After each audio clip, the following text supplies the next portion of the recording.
여호와로 말미암아 줄고하고 여호와로 말미암아 여러분 영적 권위가 높아지고 여호와로 말미암아 큰 소리로 기뻐할 수 있는 저와 여러분 되어지시기를 주의 이름으로 축원합니다. 할렐루야. 아멘. 많은 사람들이 그런 얘기를 합니다. 교회는 교회다워야 되고 예수 믿는 사람들은 예수 믿는 사람다워야 된다 하는 얘기를 참 많이 합니다. 근데 세상에 많은 사람들이 교회는 이런 교회가 돼야 된다 하고 여러 가지 평가하는 것을 많이 볼 수가 있습니다. 근데 그 사람들이 교회는 이래야 된다고 이야기하는 것을 가만히 보면 완전히 교회를 무너뜨리기 위한 교회를 만드는 모습을 너무 많이 볼 수가 있습니다. 여러분, 교회는 누가 뭐래도 하나님 중심적인 신본주의적인 교회가 돼야 됩니다. 우리가 여기 이 자리에 나온 것은 인간적인 연설이나 듣기 위해서 나온 것 아니고 오직 하나님의 말씀을 듣고 그 말씀대로 살기 위하여 이 자리에 나온 것입니다. 그래서 우리는 하나님의 신본주의적인 교회가 되어져야 하나님께서 이 교회를 통하여 주시는 모든 말씀이 살아계신 하나님의 말씀이 되고 우리 그 말씀대로 살아갈 때 내 영혼이 잘림같이 범사가 잘되고 강건해지는 주의 은혜가 임하게 되어지는 것입니다. 근데 세상 사람들이 평가하는 교회는 인간의 교회를 만들려고 합니다. 오로지 인본주의적인 교회를 만들려고 하는데 인본주의적인 교회는 하나님이 떠난 교회입니다. 그러다 보니까 하나님의 말씀보다도 인간의 말이 더 앞서기를 시작을 합니다. 오로지 인간의 지식이 앞서고 인간의 생각이 앞섭니다. 근데 그 사람들도 나름대로 성경을 인용을 하지만은 완전히 하나님과 상관없는 교회를 만들어 놓는 모습을 볼 때 얼마나 안타까운지 모릅니다. 정말 우리 큰 기쁨 교회도 사람이 원하는 그러한 교회보다도 하나님이 원하시는 교회다운 교회로 거듭나야 될 줄 믿습니다. 그래야만 하나님의 축복이 있고 하나님의 은혜가 있고 하나님의 역사가 나타나게 되어지는 것을 믿으시기를 바랍니다. 교회의 변천사를 보면 태초의 인간 아담과 하와 시대는 무성전 시대, 그러니까 성전이 없는 시대다 그렇게 이야기를 합니다. 왜냐하면 하나님과 직접적으로 교통하는 시대, 하나님과 대화를 하는 시대였기 때문에 무성전 시대다 그렇게 이야기를 합니다. 두 번째로 아브라함 시대는 단시대라고 이야기합니다. 그래서 돌단에다가 제물을 놓고 하나님 앞에 번제를 드림으로 하나님과 교제하고 교통하는 그러한 시대였습니다. 이후에 모세 시대가 들어서 성막 시대라고 하지요. 그래서 하나님 앞에 성막 속에 지성소를 만들어 놓고 하나님의 법궤를 놓고 그곳에서 하나님 앞에 기도하며 하나님을 찬양하며 예배드릴 때마다 하나님께서 그 법궤에서 말씀을 주시고 우리를 인도하셨던 성막 시대다 이렇게 이야기를 합니다. 그리고 솔로몬 시대에 바로 성전을 건축함으로 성전 시대, 그때부터 본격적인 성전 시대가 되어집니다. 그런데 그 이후에 예수님이 이 땅에 오셔서 십자가에 달려 죽으셨다가 사흘 만에 부활하셔서 승천하신 이후에 바로 이 땅에 하나님이 원하시는 성령께서 원하시는 가장 아름다운 교회가 세워졌는데 그것이 바로 초대교회 예루살렘 교회다. 우리는 그렇게 이야기를 합니다. 그래서 많은 사람들이 교회가 힘들고 어려울 때마다 우리 그런 얘기 많이 하죠. 초심으로 돌아가야 된다. 근데 그 초심이 어디냐? 바로 예루살렘 교회 초대교회다. 이렇게 이야기를 합니다. 그래서 초대교회 예루살렘 교회는 바로 사도들이 예수님이 승천하신 부활 승천하신 이후에 마가의 다락방에서 기도하다가 성령 받고 세워진 첫 번째 교회란 말이에요. 그래서 예루살렘 교회는 성령께서 세우신 교회다 이렇게도 이야기를 합니다. 그래서 우리들은 그 교회를 초대교회라고도 하는데 이 교회는 어떤 교회입니까? 여기 오늘 말씀해 보면 하나님을 찬미하니 또 온 백성의 칭송을 받으니 주께서 구원받는 사람을 날마다 더하게 하시니라. 사람들에게도 칭찬받는 교회였고 하나님은 너무너무 그 교회의 아름다운 모습이 기뻐서 날마다 구원받는 사람을 더하게 하시는 복된 교회였습니다. 이게 바로 교회다운 교회였습니다. 그래서 이 교회의 모습은 여기 오늘 본문 사도행전 2장 42절로 47절에 있는 말씀에 보면 이 초대교회 바로 예루살렘 교회는 사도들의 가르침을 받아 서로 교제하며 기도하기를 힘쓰고 모든 물건을 서로 통용하고 날마다 마음을 같이하여 성전에 모이기를 힘쓰고 또 기쁨과 순전한 마음으로 음식을 먹고 온 백성에게 칭송을 받고 주께서 구원받는 사람은 날마다 더하게 하시는 그러한 교회였습니다. 여러분 얼마나 멋있는 교회입니까? 우리 큰 기쁨교회가 이런 교회가 되어진다면 정말 하나님 앞에 큰 축복을 받는 그러한 교회가 되어져야 될 줄 믿습니다.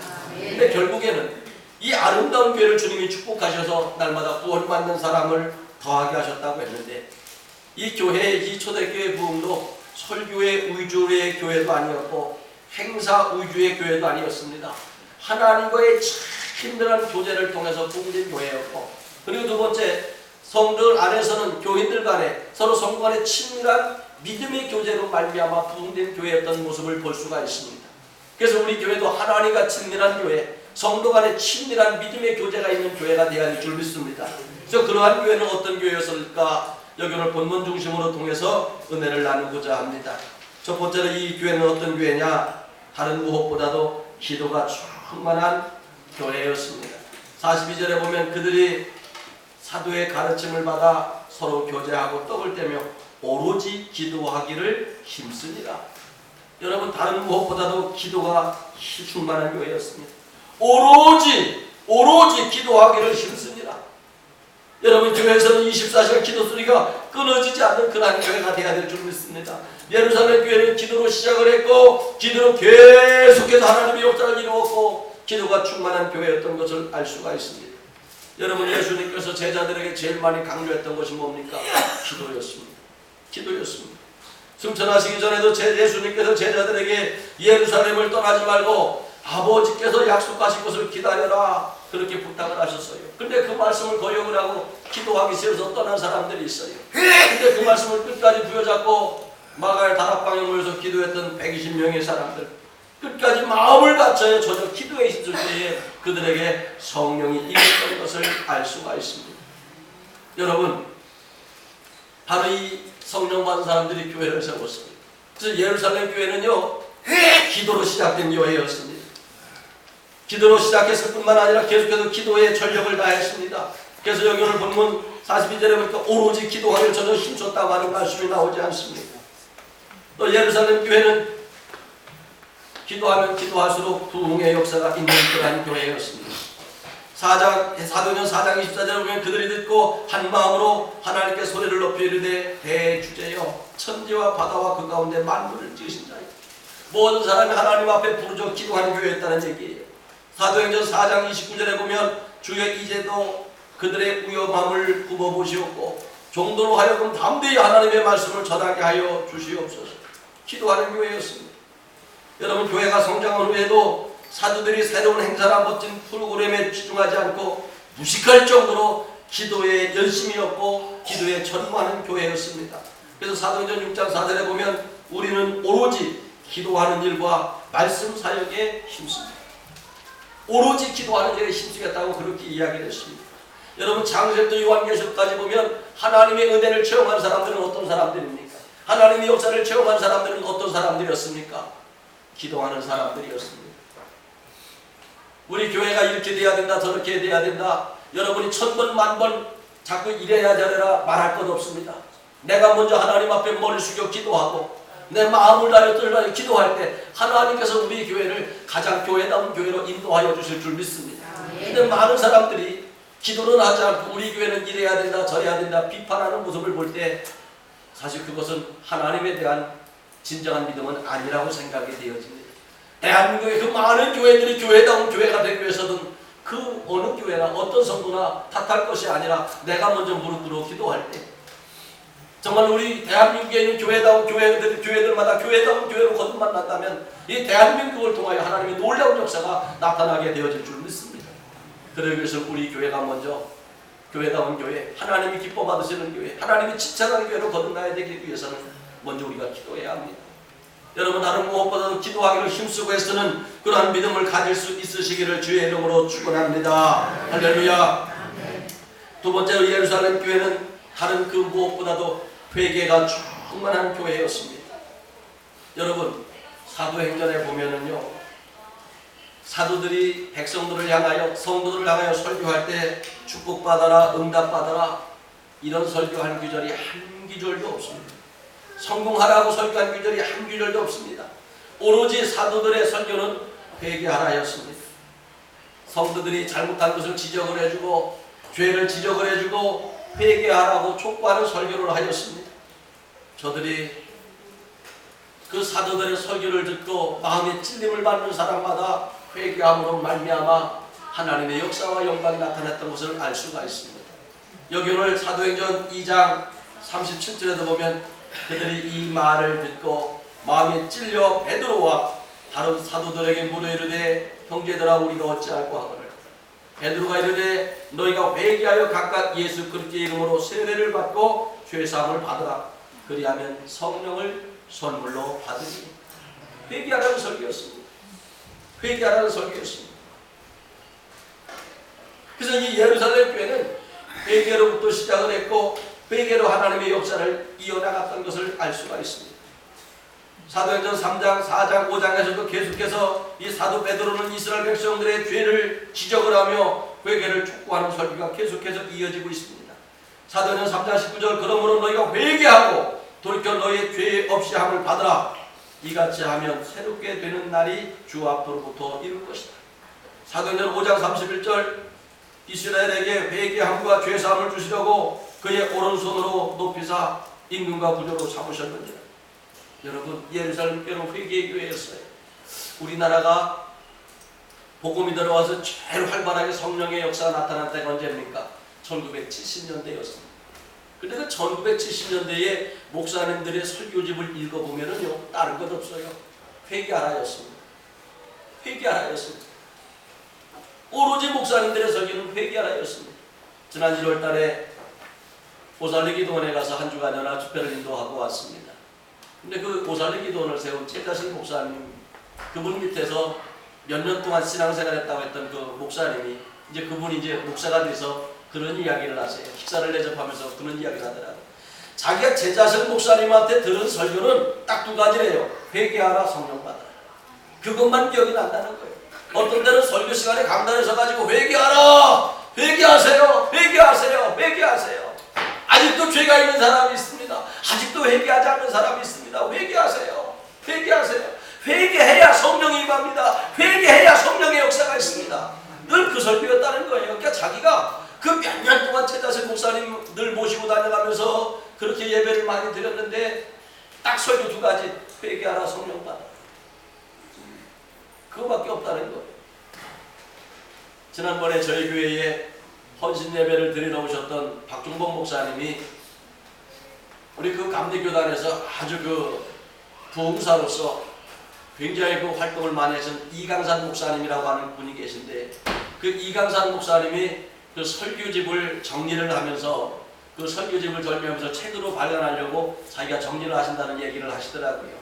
근데 그 옛날 말 그 설교집에 보면은 그분이 설교 원고에 보면 옛날 말이나 한문이나 막 이런 것이 많이 섞여 있어가지고 아주 이거 설교집 정리하기가 힘들다고 하는 얘기를 하세요. 근데 그런 얘기를 하시더라고요.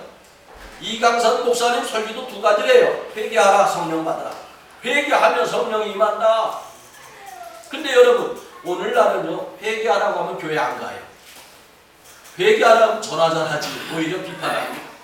잘못을 지적해주고 죄를 지적해주면 하나님 나는 죄인이었습니다. 용서하시옵소서. 그 순간에 하나님의 역사가 나타나는데 요즘에는 회개하라는 말을 하면 큰일 납니다. 여러분, 교회 성장 세미나 가면은 두 가지 얘기를 해요. 회개하라고 하지 말아라. 그리고 교인들이 싫어하는 설교 하지 말아라. 그래야 교회가 부흥된다. 대한민국이 지금 이렇게 되어져 버렸어요. 사도행전의 역사, 이 초대교회의 역사, 예루살렘 교회의 역사는 오로지 회개였습니다. 초대교회에 세워졌던 안디옥 교회, 빌라델 교회, 고린도 교회 전부 다 회개였습니다. 주님도 그러셨잖아요. 내가 손이 짧아 듣지 못함도 아니요 귀가 없어 듣지 못함도 아니라 너와 나 사이는 죄가 가로막혀 있다. 죄가 가로막혀 있기 때문에 하나님의 은혜가 내게 임할 수가 없는 거예요. 여러분 몸이 아픕니까? 여러분 인생에 꼬인 것이 있습니까? 뭔가 어려움이 있습니까? 먼저 하나님과 형통한 관계로 거듭나야 돼요. 그러기 위해서는 먼저 회개해야 돼요. 회개해야 돼요. 지난번에 오살리 기도원에서 만났던 그 목사님이 그런 얘기하는 거예요. 회개하라, 회개하라, 회개하세요, 회개하세요. 회개해야 성령 임합니다. 은사 받기를 원하십니까? 그러면 회개하세요. 병낫기를 원하십니까? 회개하세요. 축복받기 원하십니까? 회개하세요. 오로지 회개하라고 하는데 도대체 내가 뭘 회개해야 되는지, 자기는 어머니 뱃속에서부터 그렇게 신앙생활을 해왔는데 도대체 뭘 회개해야 되는지 회개할 게 없더래요. 근데 회개하라, 회개하라. 한 번 듣고 두 번 듣고 한 달 듣고 두 달 듣고 세 달 듣고 날마다 그 설교만 듣다 보니까 어느 순간에 자기가 그리스도 앞에서 죄인인 것이 깨달아지기 시작을 하고 대성통곡 하나님 앞에 들으며 회개하고 난 뒤부터 성령의 역사가 자기에게 임하더라. 그분이 그런 간증을 하시더라. 근데 그런데도 오늘날의 교회에 이게 망했어.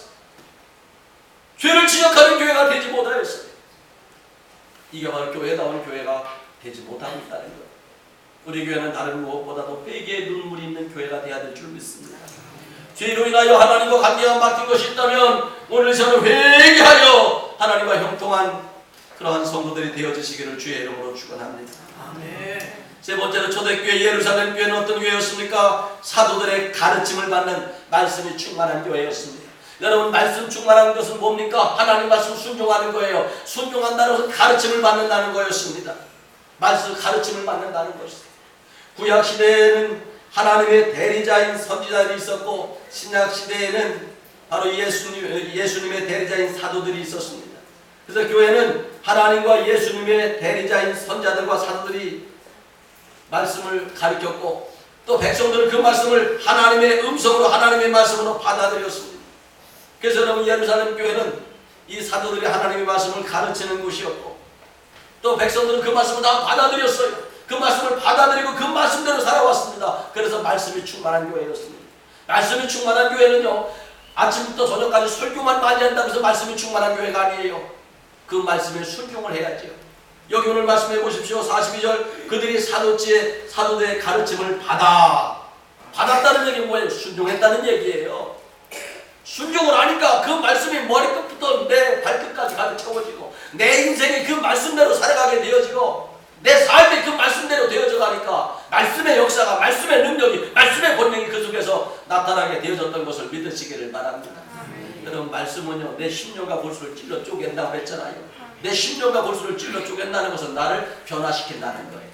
그리스도인답게, 예수 믿는 사람답게 나를 변화시킨다는 거예요. 심령과 골수를 찔러 쪼갠다는 것은 내 잘못된 생각을 찔러 쪼개서 그리스도의 사랑과 섬김의 말씀으로 채워주신다는 거예요.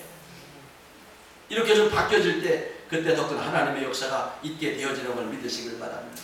그래서 예루살렘 교회, 이 초대교회는 사도들의 가르침을 받는 교회, 말씀이 충만한 교회였습니다. 모여라 하면 모였고, 회개하라 하면 회개하였고, 세례받으라 하면 세례받았고, 기도하라 하면 기도하였고, 교제하라 하면 교제하였고, 전도하라 하면 전도하였고, 봉사하라 하면 봉사하였고, 재산과 소유를 팔아 모든 사람에게 나눠줘라 하면 아멘하였고, 이게 바로 초대교회의 모습이었습니다.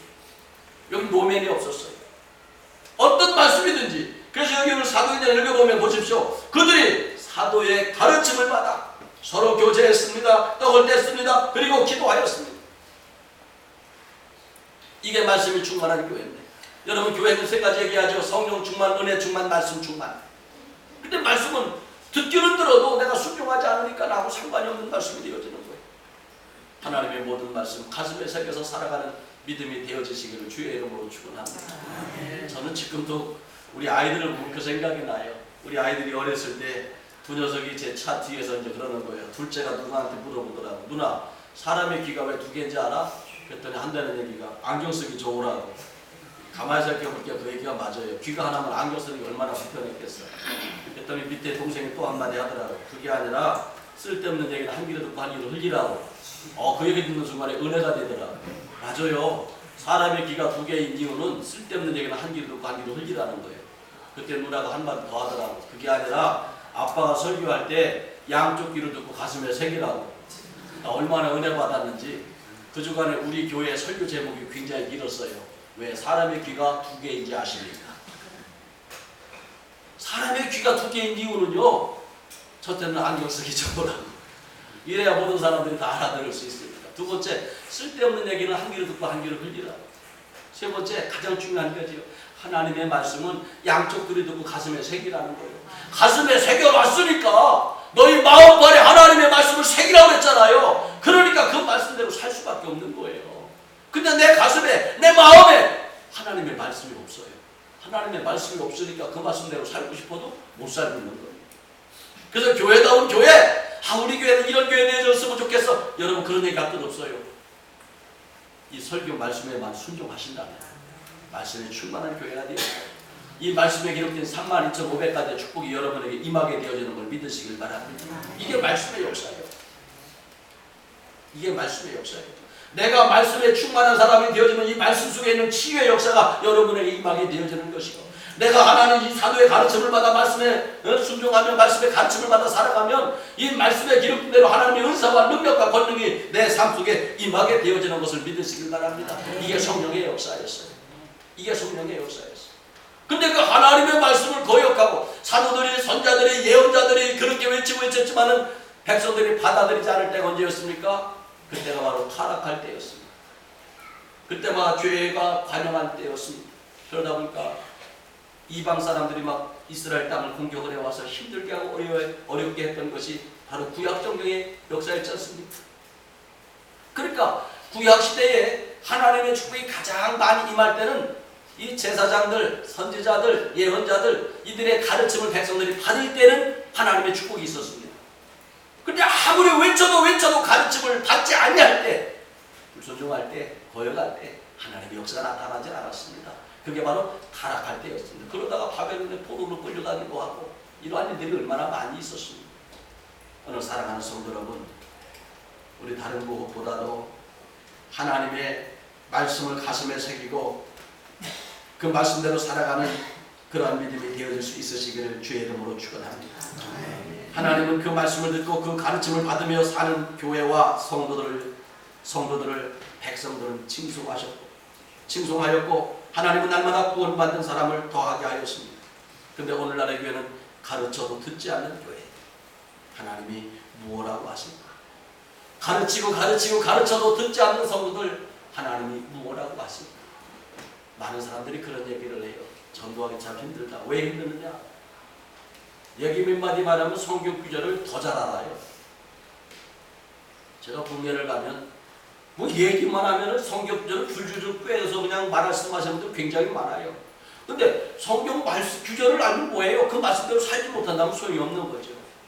이 말씀에 충만한 사람은 그 말씀 한 구절 가지고 자기 인생을 겁니다. 자기 영혼을 겁니다. 그리고 그 말씀대로 살아가는 것을 여러분이 기억하시기를 바랍니다.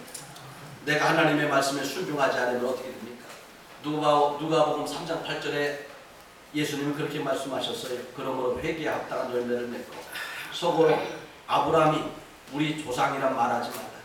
내가 너에게 이르노니 하나님이 능히 이 돌들로도 아브라함의 자손이 되게 하시리라. 하나님은요 돌들로도 구원받는 아브라함의 자손이 되게 하신다는 거예요. 왜? 돌이라고 할지라도 비록 돌이라고 할지라도 하나님의 말씀에 순종하면 그들을 통해서라도 하나님이 영광 받으시겠다는 거예요. 그런데 우리 인간이라고 할지라도 하나님의 말씀에 순종하지 않으면 하나님 우리를 축복하실 수가 없다는 거예요. 예수님 축복하신 말씀이에요. 우리 교회가 다른 무엇보다도 이렇게 하나님의 말씀이 충만한 교회다운 교회가 되기 위하여 기도하고 순종하는 저와 여러분 되어질 수 있으시기를 주의 이름으로 축원합니다. 네 번째로 이 예루살렘 교회, 초대교회는 어떤 교회였느냐? 사도들의 가르침을 받아 서로 교제가 충만한 교회였습니다. 여러분 예루살렘 교회의 모습은 떡을 떼며 교제하는 아름다운 모습이 우리들 가운데 보여졌습니다. 하나님께서는 우리 죄인들이 하나님의 은혜로 서로 화해하며 함께 교제하는 것을 보고 너무너무 기뻐하십니다. 여러분 이렇게 한번 생각을 해보십시오. 지난주가 명절이었었는데 요즘에 형제들도 어려서나 형제지 이제 나이가 먹어서 결혼을 하고 그러면은요 형제들끼리 왜 이렇게 싸우는지 몰라요. 제일 많이 싸우는 게 뭐 때문에 싸워요? 돈 때문에. 그 돈 때문에 얼마나 많이 싸우는지 몰라요. 그러다 보니까 막 가정들마다 막 시끄러운 게 얼마나 많이 있는지 몰라요. 그러다 보니까 명절이 아니라 이건 완전히 그냥 그날은 지옥의 날이에요. 근데 이렇게 싸우던 형제들이 서로 화해하고 손잡고 부모님 앞에 와서 막 정말로 기쁨과 감사함으로 세배도 하고 그러면 부모의 마음이 얼마나 흐뭇할까. 마찬가지요. 내가 그리스도 안에서 이렇게 서로 사랑의 교제를 나누면서 하나님 앞에 나오면 하나님이 너무너무 기뻐하신다는 거예요. 여러분 구약 성경은 신약에 대한 예언이 되어져 있는데 구약 시대에 이스라엘 백성들과 원수로 맺고 살았던 가장 강력한 나라들이 애굽이라고 하는 나라, 아수르라고 하는 나라, 바로 하나님을 반역하고 또 하나님을 모독하고 또 이스라엘 민족과는 원수되었던 그러한 나라들이 있었어요. 근데 바로 그런 나라들과 하나님을 함께 찬양하며 교제하는 그날이 온다고 예언되어졌던 성경 구절이 여러 군데가 나옵니다. 그 중에 우리 하나만 찾아보도록 합니다. 이사야서 19장을 한번 펴보세요. 이사야서 19장.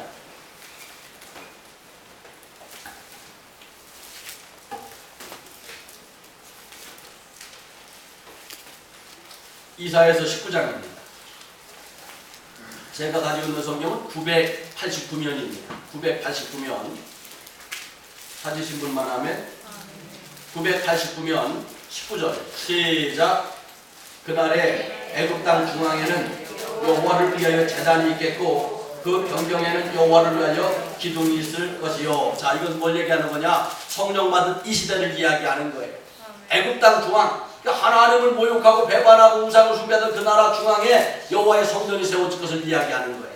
자, 그러면서 뭐라고 이야기합니까? 20절 이것이 애굽 땅에서 만군의 여호와를 위하여 징조와 증거가 되리니 이는 그들이 압박하는 자들로 말미암아 여호와께 부르짖겠고 여호와께서는 그들에게 한 구원자 보호자를 보내사 그들을 건지실 것이요 여호와께서 자기를 애굽에 알게 하시리니 그날에 애굽이 여호와를 알고 제물과 예물을 그에게 드리고 경배할 것이요 여호와께 서원하고 그대로 행하리라. 그러니까 이방 사람들도 복음을 받아들여서 하나님 앞에 예물, 제물과 예물을 드리고 우상 앞에 드리던 제물과 예물을 하나님 앞에 드리고 하나님을 경배하게 되어진다는 거예요. 그리고 여호와께 서원한 그대로 하나님의 말씀에 순종한다는 거예요.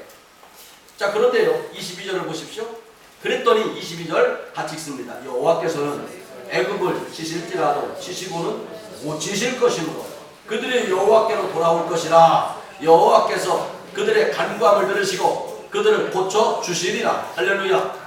하나님께서 옛날에는 치셨지만 이제는 고쳐 주시겠다는 거예요. 싸매 주시겠다는 거예요.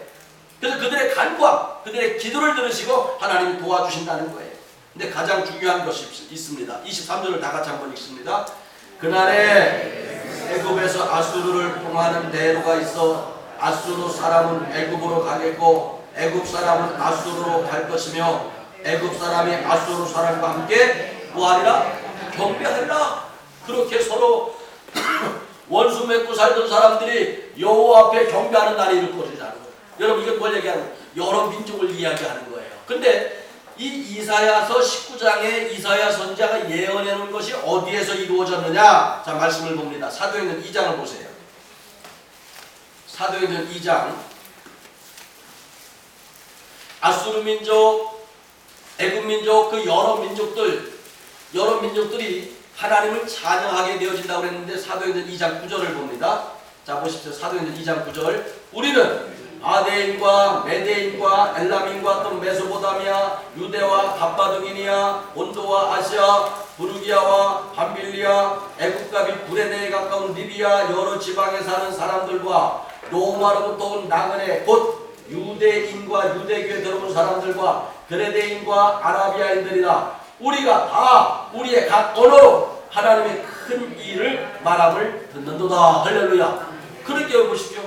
약 15개국 나라에서 몰려온 사람들이 하나님을 찬양하고 하나님 앞에 같이 예배를 드리고 그 소리를 듣는다는 거예요. 이게 이사야서 19장에 예언된 것이 사도행전에서 이루어진 거예요. 그럼 여러분 보십시오. 오늘날에는 보면 이 역사가 지금도 그대로 이루어졌어요. 많은 교회들마다 외국에 많은 사람들이 와서 함께 예배를 드립니다. 대한민국에 요즘에 없어진 단어 중에 하나가 단일민족이라고 하는 말이 없어졌어요. 왜? 다민족 국가가 되어져 가고 있잖아요. 이게 성서적인 거예요. 그래서 모든 인종들이 흑인이고 백인이고 뭐 이거 다 없어지는 시대가 되어진 거예요. 그래서 많은 사람들이 서로 모여서 하나님을 찬양하며 예배 드리는 거예요. 그래서 사도행전 2장 9절 11절에 보면 유대인은 물론 메소포타미아, 갑바도기니아, 애굽, 구레네, 로마, 아라비아 이렇게 여러 나라에서 온 사람들이 문화는 들리지만 그리스도 안에서 하나가 되어지고 그리스도 안에서 하나님 앞에 예배드리는 그것을 이야기하는 건데 이게 바로 초대교회의 모습이었습니다. 이게 바로 초대교회의 모습이었어요. 그래서 이 사람들이 바로 하나님 앞에 예배를 드림으로 말며 하나님과 친밀한 관계를 회복하였고, 두 번째, 이 사람들은 내 나라 문화가 낫다, 네 나라 문화가 낫다, 니네 나라는 못 산다, 잘 산다 이걸 따지지 아니하고 모든 사람들이 하나가 되어졌어요. 모든 사람이 하나가 되어졌어요. 그러니까 자, 사도행전 2장 41절에 보십시오. 그 말을 받은 사람들은 세례를 받음에 이날의 신도의 수가 3천이나 더하더라. 이게 3천 명이가 유대인이 아니란 얘기예요. 여러 나라에서 온 사람들이 전부 다 복음을 받아들였다는 얘기예요. 근데 그들이 사도의 가르침을 받아 서로 교제하고 떡을 떼며 오로지 기도하기를 힘쓰니라. 할렐루야. 사도의 가르침대로 세례를 받고 믿음 안에서 교제하며 떡을 떼며 기쁨과 순전한 마음으로 서로 사랑을 나누었다는 이야기예요. 여러분, 이게 교회다운 교회예요. 이게 교회다운 교회. 교회의 본질 중에 히라보로 코니노이아라고 하는 말이 있어요. 이 코니노이아라고 하는 말이 있는데, 이 코니노이아 많은 사람들이 잘 알고 있죠. 교제, 사귐, 서로 돌봄, 이런 뜻이라고 해요. 근데 히랍 사람들은 이 코니노이아를 결혼식 할 때 결혼이라고 하는 단어도 코니노이아라고 썼다고 해요. 그래서 이 코니노이아라고 쓴 의미는 남편과 아내가 서로 책임지는 관계로 사용되어졌다고 하는 그러한 의미가 되어지는데, 남편은 자기 아내를 돌보기 위하여 결혼하고 아내는 남편을 돌보기 위하여 결혼했다는 거예요. 근데 요즘 시대는 어때요? 여자들은요, 남편 돈 벌어오라고 하고 자기는 즐기기 위해서 결혼하고요, 오로지 스펙 따지고 그 사람이 얼마나 많은 재력을 갖고 있는지 이걸 따지는 시대가 되어져 버렸어요. 이용해 먹기 위한 결혼이 되어져 버렸어요. 그러니까 자기 마음에 안 들면 이혼도 하려고 그래요. 근데 원래 이 결혼이라고 하는 히란 말이 코니노이아라고 하는 말인데, 남편은 아내를 돌보기 위하여, 아내는 남편을 돌보기 위하여 그래서 결혼을 했다는 거예요. 야, 이 의미가 얼마나 멋있는지 몰라요. 여러분, 이 교회는 다른 무엇보다 이렇게 서로 간에 돌봄이 있어야 되는 거예요. 성도들이 서로 섬기고 서로 하나님의 인도하시는 함께 구하며 서로 사랑하고 길을 잃고 방황하는 이들을 잡아준다면 이게 얼마나 기뻐하겠어요. 이게 바로 교회다운 교회다. 예수님께서 그렇게 이야기를 하는 거예요. 여러분, 바로 이 초대교회의 아름다운 모습은 첫째는 하나님과 친밀하고 두 번째는 성도들 간의 친밀한 교제가 있는 그것이 바로 초대교회의 모습이었습니다. 사도행전에 나와 있는 그 안디옥 교회, 그 안디옥 교회도 여러 나라 사람들이 모여서 세워진 교회지만 이 교회도 바로 하나님과 친밀하고 성도들 간의 친밀한 교제를 통하여 부흥되어지는 그 역사가 나타났던 교회였고, 또 바울이 가장 사랑했던 교회인 빌립보 교회 역시도 여러 나라 다인종 사람들이 모여서 서로 간에 믿음 안에서 친밀한 교제를 통해서 부흥된 그러한 교회였던 것을 알 수가 있습니다. 사도행전의 그 많은 교회들은 우리가 많은 얘기하죠. 우리 교회는 프로그램이 없어, 무슨 행사가 없어, 얘기들 많이 하는데요, 프로그램 없었어요. 목사의 설교도요, 달마다 유창하게 나온 것도 아니었어요. 이들은 뭐였습니까? 오로지 주님과 친밀하게 교제하고 성도들과 친밀한 교제를 통하여 바로 하나님의 역사를 이루는 그런 교회의 모습이었다는 것을 알 수가 있습니다. 오늘 사랑하는 성도 여러분, 우리 교회도 바로 그러한 교회가 되어야 될 줄 믿습니다. 그러니까 여기서는요, 많이 배웠는지 못 배웠는지 이것도 따지지도 않았어요. 빌립보 교회 같은 경우는요, 쉽게 얘기해서 이렇게 해야죠. 주인하고 노예가 있었지 않습니까? 근데 노예가 더 많아, 주인들보다. 근데 주인과 노예들이 모여서 함께 예배를 드리는 거예요. 믿음의 형제가 되어지는 거예요. 나는 교회의 모습을 그런 교회로 생각을 합니다. 대중 목욕탕 같은 교회가 돼야 된다. 여러분, 대중 목욕탕에 들어가면 많이 배운 사람이나 못 배운 사람이나 다 똑같아요. 근데 그 중에 가장 중요한 것은 서로 등을 밀어줘야 돼. 그래서 코니노이아는 서로 등을 밀어주는 관계를 이야기하는 거예요. 내가 많이 배웠다고 해도 내 등 내가 밀 수 있습니까? 내가 못 배워도, 내가 힘이 좋아도, 내가 건강해도 내 등 내가 밀 수 있습니까? 아니요, 누가 밀어줘야 되는 거예요. 그래야 얼마나 개운한지 모릅니다. 그래서 난 코니노이아를 그렇게 설명을 합니다. 서로 등을 밀어주는 관계. 여러분, 등을 밀어줄 때 악감정을 가지고 빡빡 밀어버리고 그건 아니지요. 사랑하는 마음으로, 섬기는 마음으로 밀어준다면 그 속에도 진정한 사랑이 있지 않습니까? 이게 바로 주님이 원하시는 코니노이아의 관계. 바로 우리 교회가 그러한 교회가 되어야 될 줄 믿습니다. 그래서 이거는 건강한 사람이나 좀 여유가 있는 사람이나 좀 여유가 없는 사람이나 많이 배운 사람이나 못 배운 사람이나 그리스도의 사랑으로 서로 등을 밀어줘, 서로 가려운 것을 긁어줄 수 있는 그런 코니노이아, 그런 친밀한 교제가 있는 그런 교회가 되어져야 될 줄 믿습니다. 할렐루야. 그런 교회가 되어질 때 역사가 뭐가 드러났어요? 여기 오늘 43절에 보십시오. 본문 43절. 사람마다 두려워하는데 사도들로 말미암아 기사와 표적이 많이 나타났다고 했어요. 왜? 하나님과 친밀하고 성도들이 믿음으로 하나 되고 말씀으로 충만하니까 나타나는 건 성령의 역사밖에 없잖아요. 많은 사람들이 그런 얘기예요. 왜 교회들마다 성령의 역사가 없지? 초대교회 같은 믿음이 없잖아요. 이들처럼 기도하지 않잖아요. 이들처럼 말씀을 듣지도 않고 사모하지도 않고 순종도 하지 않잖아요. 이들처럼 회개하지 않잖아요. 그렇게 무슨 성령의 역사가 있습니까? 우리 교회에서는 이 초대교회처럼 날마다 하나님의 기적의 역사가 나타나야 될 줄 믿습니다. 기도할 때마다 응답이 있어야 될 줄 믿습니다. 경전자에게 손을 얹어서 낳는 역사가 있어야 되겠고, 할렐루야. 하나님의 축복의 역사가, 은사의 역사가, 능력의 역사가 날마다 있어져야 될 줄 믿습니다. 그러기 위해서는 오늘 말씀처럼 기도가 충만한 교회, 회개가 충만한 교회, 말씀이 충만한 교회, 서로 혼인호의야, 서로 사랑이 충만한 교회, 섬기기 위한 그러한 교회가 되어져야 될 줄 믿습니다. 이렇게 되어졌을 때 이 교회는 어떻게 됐습니까? 전도가 저절로 이루어졌습니다.